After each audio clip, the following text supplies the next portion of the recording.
Hello YouTube, it's your boy Nathan coming you to do another recap video. Today we're talking 90 Day The Single Life Season 4 Episode 13, Tell-O Part 2. So, yeah, this part was interesting, good, but it was okay. So we only talked to two people today. We only talked to Chantel and Natalie. So in this part of the tell-all, we're going to start with Chantel where we left off. So we left off last week with Chantel talking about her trip to Greece. Miss Debbie made her comments on how Chantel dresses and stuff, and that she's more than what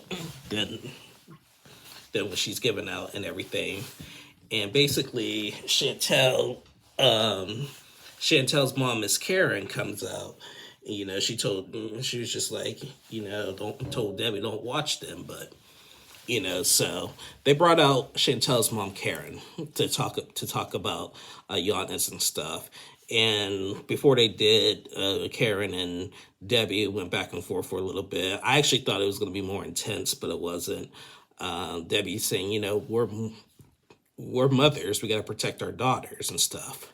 Well, Karen said, well, what you do with your daughter is different than how I do with my daughter. We're sexy women and stuff. And Debbie was like, it's okay to be sexy, but we don't have to flaunt out not wearing any underwear to send the wrong message to guys. And I think her friends like provoked that. And Karen did agree with that. She said, yeah, her friends did. And the next time she goes on a trip, I'm going to be there. So, so that was the end of that. So they brought Chantel's love interest from Greece, Giannis. And they talked to Giannis. So basically, Chantel and Giannis, they're not dating, but they're still talking. And like the big topic of discussion is like Chantel ready for a relationship like this? Why hasn't Giannis like tried to come to America to see her yet or anything? Now, Giannis claims that, he is a soccer player, so, he has a busy soccer schedule basically and everything. And Karen had asked Giannis, like, do you have any like siblings? How old are they? Do you take care of them, whatever? And like, if you did come to America, like, what are your intentions and stuff? And he told Karen, like, like he like Giannis is a great man. He gave all the right answers in this interview. He was like, if I ever come to America, I have not looked for a visa, have not looked into it yet, but yeah, I wouldn't need anybody to cover my expenses and stuff. And it's been like 4 months and stuff, and the cast started like questioning Giannis, like his interests of to Chantel since he hasn't tried to come here yet.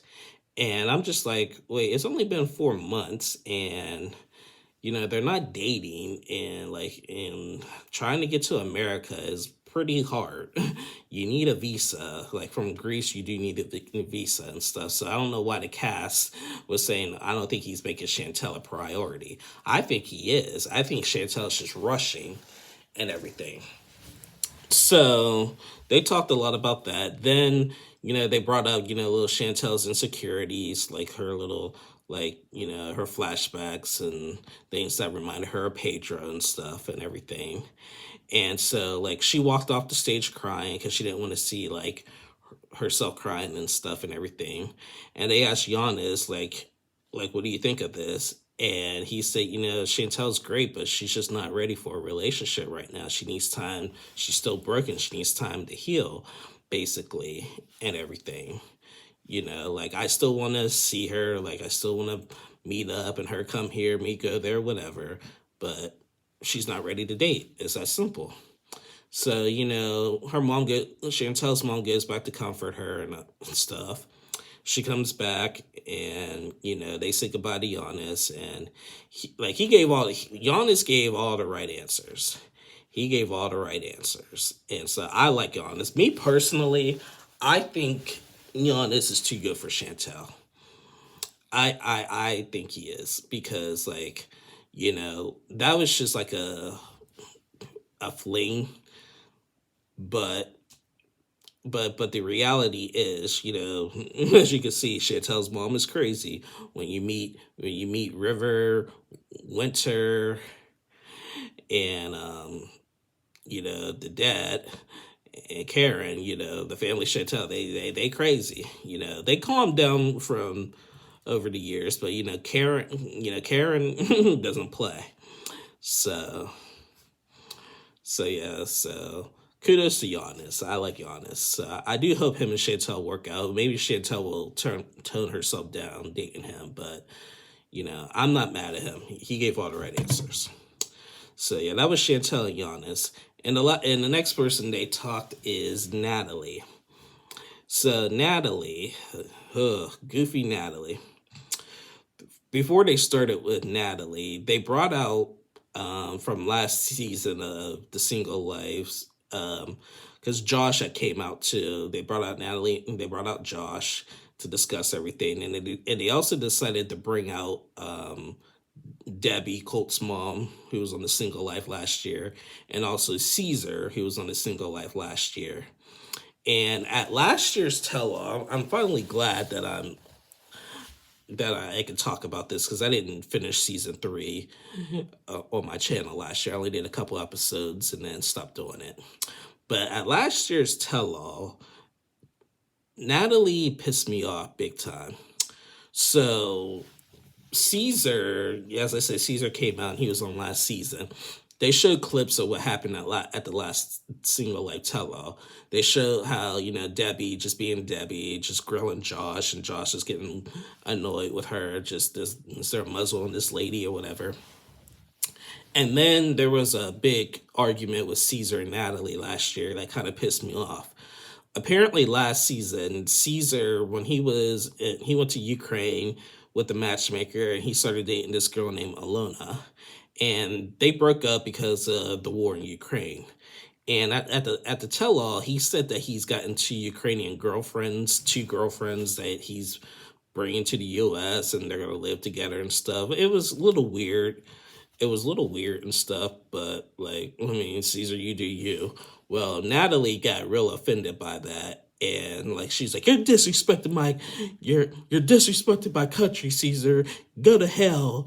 I'm not talking to you no more and everything. And everybody's like, nobody's disrespecting your country, Natalie. He loves your country and stuff. But the fact, I understand what he was doing was weird, but she told him to go to hell and everything. And that just really irritated me. Made me not like Natalie anymore for that. He loves Ukraine. That's why he prefers Ukrainian women and stuff. But I digress. That was last season. So back to this current tell-all. They talked about that. They asked Natalie, are you okay seeing Caesar again?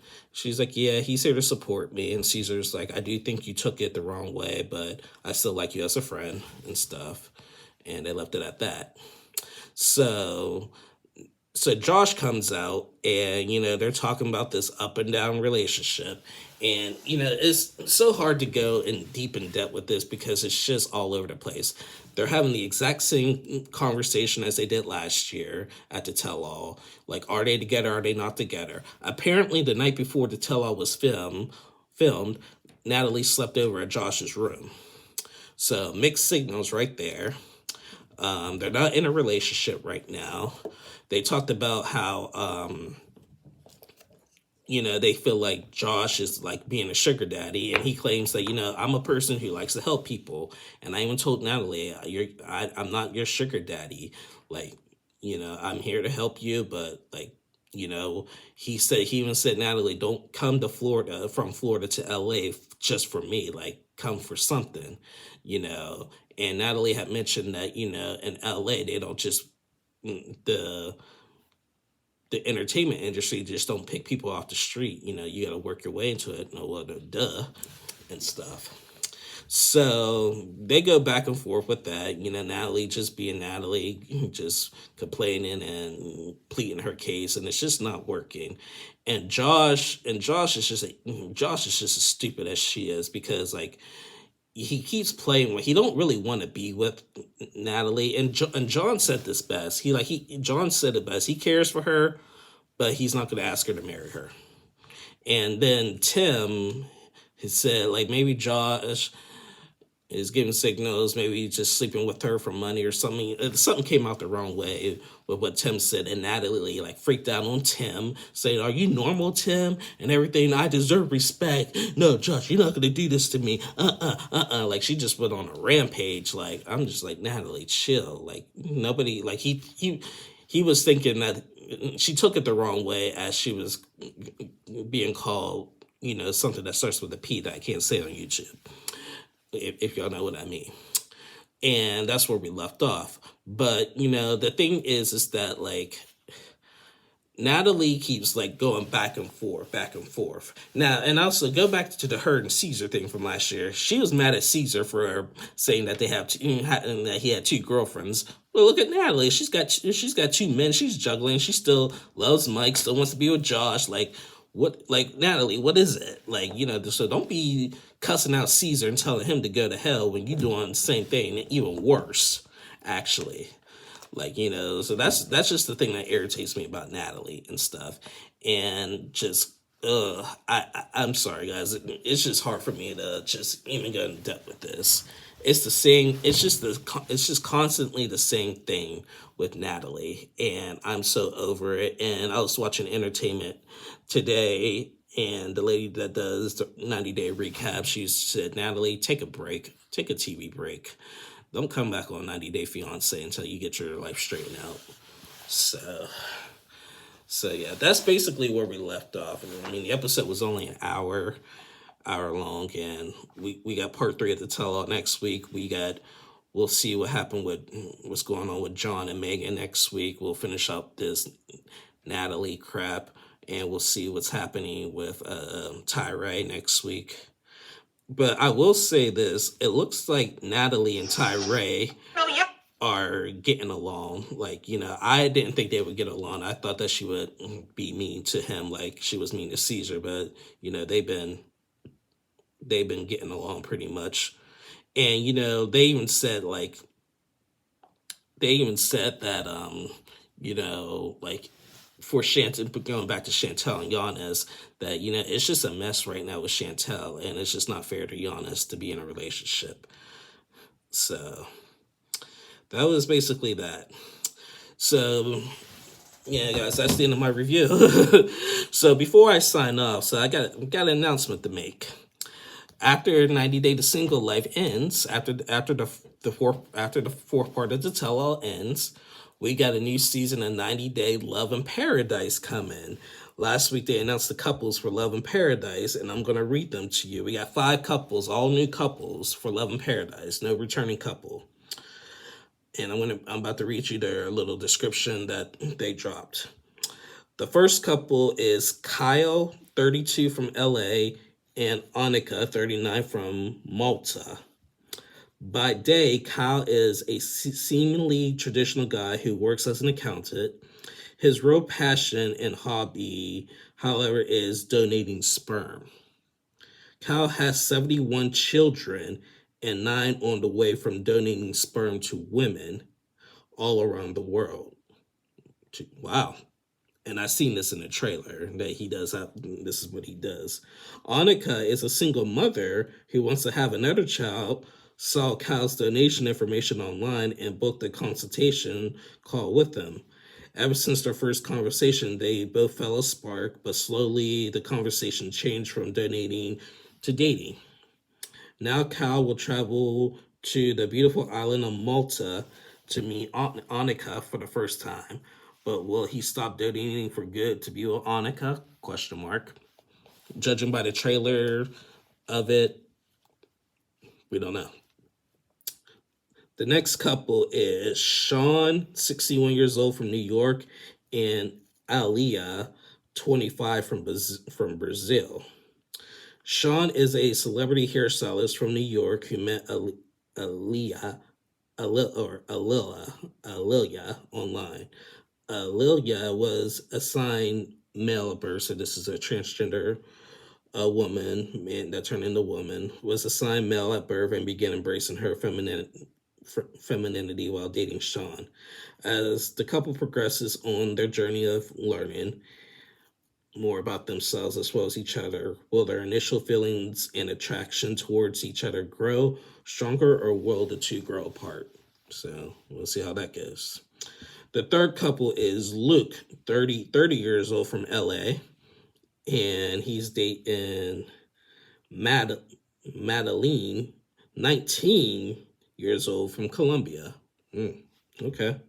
Luke met Madeline in Colombia while he was on vacation. The two instantly hit it off, and they ended up spending Luke's entire holiday together. Once Luke returned to LA, he decided that he was going to move to Colombia to be with Madeline. Only there was a little hiccup. The once wealthy Luke gets a reality check and doesn't have the money to move, nor can he support Madeline's lavish lifestyle like she believes he can.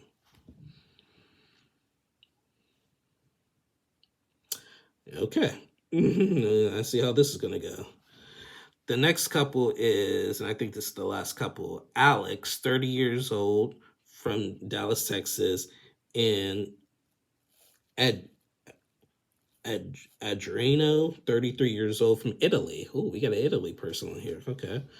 Family oriented Alex, and this is Alex is a lady, um, from Texas, is a free spirit.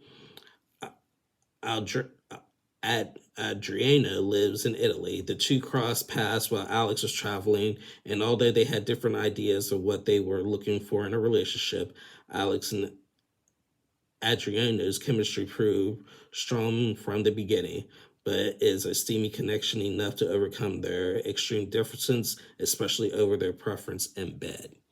I don't know why they had to throw that in there, but yeah, so yeah, those are the couples for Love in Paradise. Like again, I'll just name the names again. We got Kyle and Annika. We got Sean and Alia. We got Luke and Madeline, and we got Alex and Adriano. Now, I've been seeing on social media that 90 Day Fiance host Sean Robinson was expected to be on this season of Love in Paradise. If that's true, is a big shock. I don't see that. I don't have that confirmed. And I think like a lot of the Facebook pages were confirming that. I don't see that here in description. But at the same time, it was kind of like with the single life. We didn't see John in the trailer or in the on the list, and he was on the single list. So maybe Sean Robinson is, but that would be a major shock. Maybe they think that Love in Paradise will finally have a tell-all, because if you guys watch 90 Day Love in Paradise, they had never had a tell-all, because it first started out as 90 Day Love in Paradise to the Caribbean, and now it's just plain Love in Paradise. But again, never never a tell-all, and only one couple from Love in Paradise moved to 90 Day Fiance, and that was Danielle and Johan. If you go back to my season 2 of Love in Paradise recaps, you would see like how they started their journey into what it is now, which is divorce. So anyway, guys, that is the end of my review. Yeah. Please like and subscribe to my channel. I'll be back on next week to recap Happily Ever After. So until then, you guys stay safe and have a good one. And I'll see y'all again soon. Bye, y'all.